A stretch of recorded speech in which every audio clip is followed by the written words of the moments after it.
clocks. Sino nakakatanda nung ganung ano? Wow! Kayo lang? Ay, naku, maraming hindi nagsasabi ng totoo.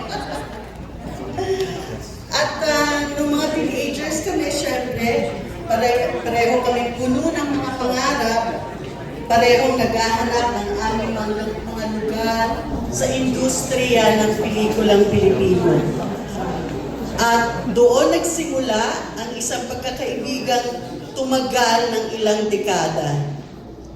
Sa bawat taon na lumipas, lalong tumibay ang aming samahan bilang magkaibigan, bilang kapwa-artista at kapwa-direktor. Hindi lang siya kaibigan sa personal na buhay, kundi kasama rin sa sine. Nabigyan kami ng pagkakataon na makapag-direct sa telebisyon. Ako minsan nakapag-direct ng isang pelikula, siya yata nakadalawa. Dalawang pelikula yata na-direct ni Ricky. At nagkaroon din kami ng pagkakataon na i-direct ang isa't isa.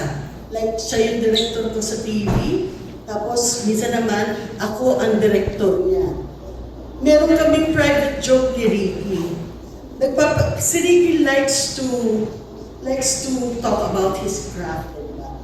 Si Ricky likes to brag that he's a good actor. Buti na lang, he is a good actor. So, ang joke namin sa isa't isa ay, yes? Kulang daw ang trophies mo, Ricky. Meron pang isang manunuro, sabi ni Mr. Francisco. So, ang joke namin sa isa't isa ay yung watch and learn. Yan. Kapag ako ang nasa eksena, sasabihin ko sa kanya, watch and learn. Pag siya naman, watch and learn. Itong favorite na itong anecdote na ito na nangyari sa aming dalawa. One time, dinidirect niya ako sa magpakailanman. Tapos, meron siya, binablock niya ako.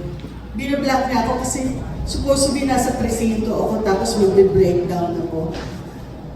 Inaarte nga naman, mahilig si Ricky magturo, inaarte na. So nakatayo lang ako gano'n. So, action learn. Sabi niya sa akin, okay, watch and learn daw eh. Sige na, take na tayo. Yun. Pero pag siya yung nagkwento nun, mas nakakatawa yun. Ako hindi masyado nakakatawa. At sa bawat proyekto naman, naroon ng respeto. Totoo naman yun, naroon ng respeto. Kahit na gano'n yung ang biruan namin sa isa't isa, nire-respeto namin ang isa't isa at pinamahal namin ang isa't isa. Alam namin pareho na ang bitbit naming intensyon ay ang magsabi ng totoo at magkwento ng may puso.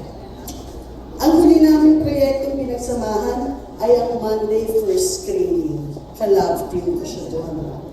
Ito ay isang espesyal na kwento. Tungkol ito sa dalawang senior citizens na muling nakahanap ng pag-ibig.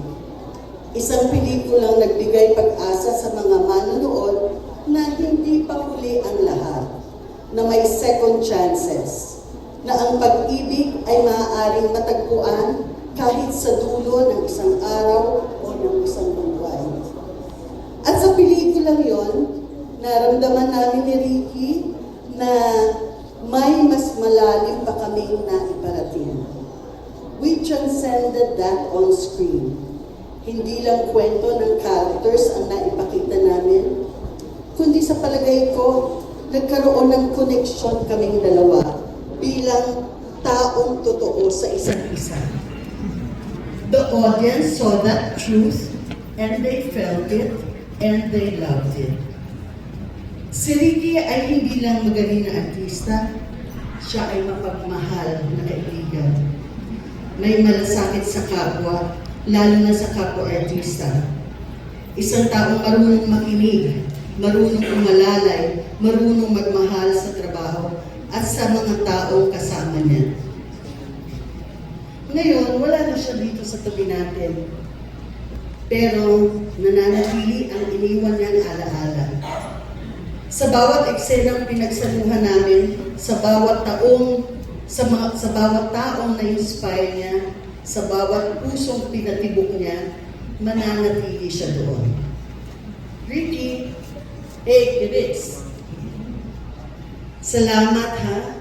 Salamat sa pagkakaibigan, sa sine, sa kwento, at sa pag-asang lagi mong ibinabahagi. Hindi kita malilimutan. Hindi ka lang naging kaibigan, naging bahagi ka ng puso ko at ng buhay ko bilang artista at bilang tao. Magpahinga ka na hanggang sa muli. Magkikita pa tayo sa susunod na screening.